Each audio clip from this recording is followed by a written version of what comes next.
Tragedi langgar lari Klang, pemandu 75 tahun ditahan selepas ragut nyawa dua beradik. Warga emas 75 tahun ditahan selepas melanggar lari hingga mengorbankan dua beradik perempuan di Klang. Kes ini mencetuskan kemarahan luar biasa netizen mengenai isu keselamatan jalan raya. Sampai bila kita nak biarkan pemandu uzur bebas di jalan raya tanpa ujian kesihatan mandatori? Adakah nyawa rakyat kita semurah ini di tangan pemandu cuai? Isu UEC panas semula. PM Anwar dedah perubahan sikap sekolah Cina 40 tahun lalu. PM Anwar menyatakan pemikiran sekolah Cina sudah berubah berbanding 40 tahun lalu yang dahulunya enggan bertutur bahasa Melayu. Isu pengiktirafan UEC dan kedudukan bahasa kebangsaan kembali menjadi perdebatan hangat. Betul ke minda mereka dah berubah selepas 40 tahun, atau ini sekadar retorik politik manis untuk jaga hati semua kaum demi undi? Langkawi jadi lubuk kartel. Kontroversi cadangan tembak mati pengedar dadah.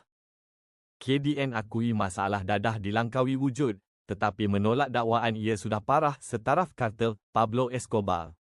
Berlaku pertembungan antara cadangan radikal, tembak mati, MB Kedah dengan pendirian Undang-Undang Kerajaan Pusat. Kalau dadah dah mula rosakkan Pulau Pelancongan nombor 1 negara, salah ke kalau kita guna tindakan ekstrem, tembak sampai mati untuk pengedar ni? Krisis senyap sekolah Malaysia, 12,000 guru letak jawatan setiap tahun. Seramai 12,000 guru letak jawatan setiap tahun, majoritinya, 61.98%, akibat hilang minat dan beban kerja melampau. Statistik ini mendedahkan krisis burnout yang sangat kritikal dalam sistem pendidikan negara. Bila cikgu sendiri pun dah hilang minat nak mengajar sebab terbeban dengan kerja kerani, apa sebenarnya nasib masa depan anak-anak kita dekat sekolah? BN sah Solo di PRN Johor. Kerajaan Perpaduan bakal retak.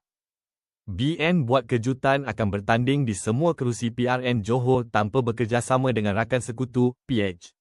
Langkah ini menandakan pertembungan kuasa yang jelas dan ancaman kepada kestabilan kerajaan perpaduan. Tindakan BN Solo di Johor ini bukti mereka dah tak perlukan PH, atau ini sebenarnya pasungan halus untuk tumbangkan kerajaan pusat dari dalam.